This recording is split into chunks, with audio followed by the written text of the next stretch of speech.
Everyone, welcome back to our YouTube channel survival of the fittest. आज हम वापस से डिस्कस करते हैं, रिज्यूम करते हैं अपने सेशन को, जिसके अंदर आरपीएससी असिस्टेंट प्रोफेसर जोलॉजी का पेपर हम डिस्कस कर रहे हैं, जिसमें 20 क्वेश्चंस ऑलरेडी डिस्कस कर चुके हैं। अब नेक्स्ट क्वेश्चन से स्टार्ट करते हैं। In which type of signalling the messenger molecule after being produced by a cell bind to the receptor of the same cell? So this type of signaling is called as autocrine signaling, because in this the cell produces some kind of the signals and receptor on the same cell, these signaling molecules bind to the receptor of the same cell. So this is called autocrine signaling, and it generally present in the immune cells like T cell. T cell produces these signals, generally produces from T cells, and T cell produces interleukin second. So this is the example of autocrine signaling. हेटेरोक्राइन ऐसी कोई terminology नहीं है signalling के अंदर। Paracrine में हमें पता है, पैराक्राइन जो नियर बाई सेल्स होती हैं उनको अगर सिग्नल भेजा जाता है और कोई दूसरी नियर बाई सेल उसको रिसीव करती है, तो ये होती है paracrine signalling. And endocrine signalling के अंदर क्या होता है कि जनरली ये हार्मोनल सिग्नलिंग होती है, जो हार्मोन्स ब्लड स्ट्रीम के थ्रू अदर जो लोकेशन है वहाँ पे पहुँचते हैं। तो इस तरह से ये अलग अलग टाइप की सिग्नलिंग है। Autocrine signaling generally, autocrine signaling cell की ग्रोथ एंड डेवलपमेंट के लिए और इम्यून सेल्स के अंदर ये प्रेजेंट रहती है। तो इसका आंसर हो जाएगा option number 1। Next question is which of the following is a class of transmembrane adhesion receptor proteins that integrate the extracellular and intracellular protein scaffolds? So here, ऐसा कौन सा एडेशन रिसेप्टर है जो एक्स्ट्रा सेल्यूलर भी bind होता है और intra सेल्यूलरली भी इंटीग्रेट होता है? तो ऐसा हमें पता है कि इंटीग्रीन इस तरह से वर्क करता है। इंटीग्रीन सेल के जैसे, ये जो इंटीग्रीन है एक सेल से दूसरी सेल के साथ में सेल टू सेल एडिशन भी कर सकता है, प्लस ये cell to extracellular matrix के साथ में भी अटैच हो सकता है। ये मेनली एक्स्ट्रा सेल्यूलर मैट्रिक्स में फाइब्रोनेक्टिन जो कंपोनेंट्स होते हैं, फाइब्रोनेक्टिन के साथ में बाइंड होता है, और इसके साथ में कुछ साइटोस्केलेटन प्रोटीन्स भी अटैच रहती हैं अंदर। और ये सेल सिग्नलिंग में, सेल की ग्रोथ के अंदर, सेल के माइग्रेशन के लिए या फिर सेल एडेशन मॉलिक्यूल की तरह वर्क करता है, सेल के प्रोलिफरेशन में भी काफ़ी हेल्प करता है। तो इंटीग्रीन यहाँ पे हमारा आंसर हो जाएगा। अगर कैडेरिन्स की बात करें तो ये एक calcium dependent cell adhesion molecule है, और ये मेनली जो एडिशन की तरह वर्क करता है, ये cell to cell adhesion show करता है। ये cell to extracellular matrix कोई एडिशन, कोई ऐसा जंक्शन शो नहीं करेगा, तो ये भी रॉन्ग हो गया। और फेसिसिलीन जो है, फेसिसिलीन सेकेंड जो है, ये ड्रोसोफिला के अंदर प्रेजेंट रहता है। It is present in the Drosophila, and ये न्यूरोनल सेल में प्रेजेंट रहता है मेनली। तो फेसिसिलीन एक सेल एडिशन मॉलिक्यूल है ड्रोसोफिला के अंदर, जो neuronal cell adhesion molecule NCAM जो होते हैं उसकी तरह ही एक सेल एडिशन मॉलिक्यूल होता है ये न्यूरोनल सेल एडिशन मॉलिक्यूल। और नर्व सेल के न्यूरोनल डेवलपमेंट में या फिर नर्व सेल के डेवलपमेंट में ये वर्क करता है और इन्वॉल्व होता है। न्यूरोग्लियन भी इसी तरह से ड्रोसोफिला के अंदर भी ही प्रेजेंट रहता है, और ये भी न्यूरोनल डेवलपमेंट में पार्टिसिपेट करता है, और ये L1 फैमिली प्रोटीन है। So this is the L1 family cell adhesion molecule है। तो हो सकता है नेक्स्ट एग्जाम में इस तरह के क्वेश्चन आ जाए, न्यूरोग्लियन से या फेसिसिलीन से क्वेश्चन आ जाए, तो इनके बारे में भी आपको ध्यान रखना है कि ये कहाँ पे प्रेजेंट है और इनका फंक्शन क्या है। तो फेसिसिलीन ड्रोसोफिला में है, न्यूरोग्लियन भी ड्रोसोफिला में, और न्यूरोनल डेवलपमेंट के लिए पार्टिसिपेट करते हैं ये दोनों ही। और फेसिसिलीन NCM neuronal cell adhesion molecule की तरह वर्क करता है, जबकि न्यूरोग्लियन क्या है, L1 फैमिली प्रोटीन है, L1 family cell adhesion molecule है।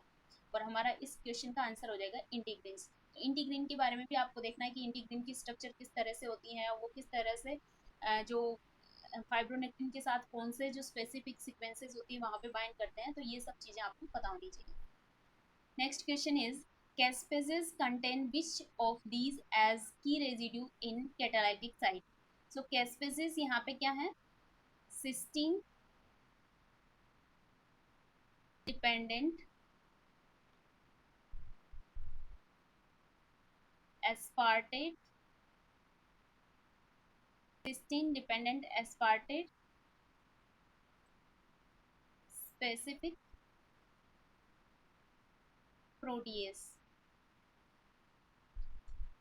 तो कैस्पेजेस की ये फुल फॉर्म होती है cysteine dependent aspartate specific proteases. Cysteine, अब इसमें नाम में ही पता चल रहा है कि इसकी जो कैटालाइटिक सब यूनिट होगी, कैटालाइटिक साइट होगी, वहाँ पे सिस्टीन रेजिड्यू प्रेजेंट रहेगा। तो इसका आंसर तो हो जाएगा सिस्टीन रेजिड्यू। और ये कट करता है जहाँ पे प्रोटियोलाइटिक, जो ये जिस सबस्ट्रेट पे क्लीव करता है या कट करता है वो होता है आफ्टर एस्पार्टिक एसिड रेजिड्यू। तो एस्पार्टिक एसिड रेजिड्यू जहाँ पे प्रेजेंट होगा वहाँ पे ये क्लीव करेगा। क्लीविंग साइट इसकी एस्पार्टेड है, लेकिन सिस्टीन क्या है, इसकी एक्टिव साइट पे प्रेजेंट रहता है। तो यहाँ पे एस्पार्टिक एसिड के साथ कंफ्यूज नहीं होना है। लाइसिन एंड मिथ्योनिन का तो कोई रोल नहीं है यहाँ पे। मिथ्योनिन क्या है, सल्फर रिच अमाइनो एसिड है, और लाइसिन को के से डिनोट करते हैं। जैसे यहाँ पे आंसर हो जाएगा हमारा सिस्टीन। कैस्पेसिस मेनली क्या वर्क करता है, ये मेनली जो अपोप्टोसिस है, अपोप्टोसिस के पाथवेज में वर्क करता है। अलग अलग कैस्पेसिस होते हैं, कैस्पेसिस 3, कैस्पेसिस 9, कौन सा एक्टिवेटरी होता है, कौन सा इनिबिटरी होता है, कौन सा इफेक्टर कैस्पेसिस होता है, ये सारी चीज़ें हमें अपोप्टोटिक पाथवे में बिल्कुल ध्यान में रखनी है कि कैस्पेसिस 3 का क्या काम है, कैस्पेसिस 6, 8, 7 का क्या काम है, कैस्पेसिस 9 का क्या काम है। तो ये सारी चीज़ें भी ध्यान में रखनी है। और सिस्टीन रिच यहाँ पे क्या होता है, cysteine dependent aspartic specific residue caspases जो होते हैं, ये सेल प्रोलिफरेशन एंड अपोप्टोसिस में वर्क करते हैं। So here answer is the third. Next question is, out of the following heparin sulfate proteoglycans, which is an integral membrane protein? तो heparin sulfate proteins, heparin sulfate proteoglycans जो होते हैं, sulfate glycosaminoglycans होते हैं, these are either secreted extracellularly or integrated to the plasma membrane। तो इसमें पूछा है कि integrated to membrane protein। Among these options, syndicanes are the part of integral membrane proteins. So these syndicanes proteins, these are integral membrane proteins, have a transmembrane domain. That's why these are integrated into the membrane, and they play an essential role in cell to cell as well as cell to extracellular matrix adhesion and signaling as well as cytoskeleton organization। तो syndicane यहाँ पे integral membrane protein है।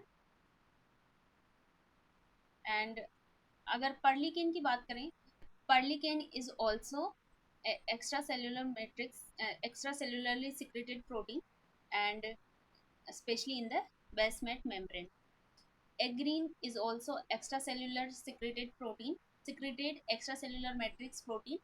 It play an important role in neuromuscular junction। So here agrine play essential role, agrine play essential role in neuromuscular junction, and it is also a secreted extracellular matrix। Type 18 collagen, it is a secreted collagen, not an integral membrane protein or not a heparin sulfate proteoglycans। So these are all options are wrong, and syndicanes is integrated membrane protein. It integrate with cell to cell as well as cell to extracellular matrix। So here answer is option number second। Again question related with lac operon। So in lac operon of E. coli, the structural genes lack a code for which of these enzyme। तो जैसा कि हमने देखा था lac operon के अंदर कुछ structural genes present रहते हैं like Z, Y and A। These structural genes regulated by single regulatory proteins, and इसी वजह से बैक्टीरियल जो जीन्स होते हैं वो होते हैं पोलीसिस्टोनिक। पोलीसिस्टोनिक मीन्स काफ़ी सारे जीन्स एक ही रेगुलेटरी सीक्वेंस से रेगुलेट होते हैं। तो यहाँ पे जो स्ट्रक्चरल जीन्स होते हैं इनका नाम होता है, जेड होता है बीटा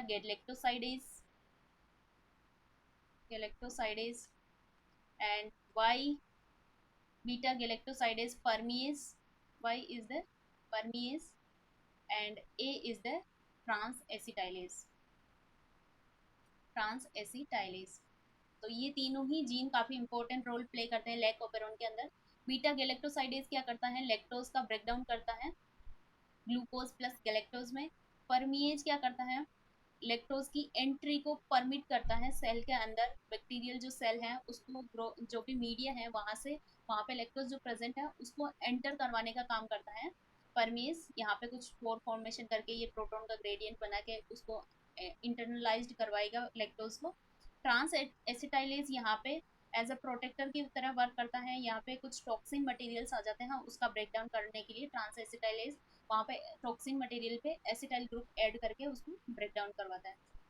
तो यहाँ पे पूछा है कि लेख एक किस जीन को कोड करता है, किस एंजाइम को कोड करता है, तो अब आपको आंसर पता चल गया होगा, beta galactose transacetylase. Option number 3 is the correct answer. Again मैं बोल रही हूँ, लेक ओपेरॉन वाला वीडियो नहीं देखा हो आपने तो आप जरूर देखना, मैं यहाँ पे आई बटन पे उसको मेंशन कर दूंगी।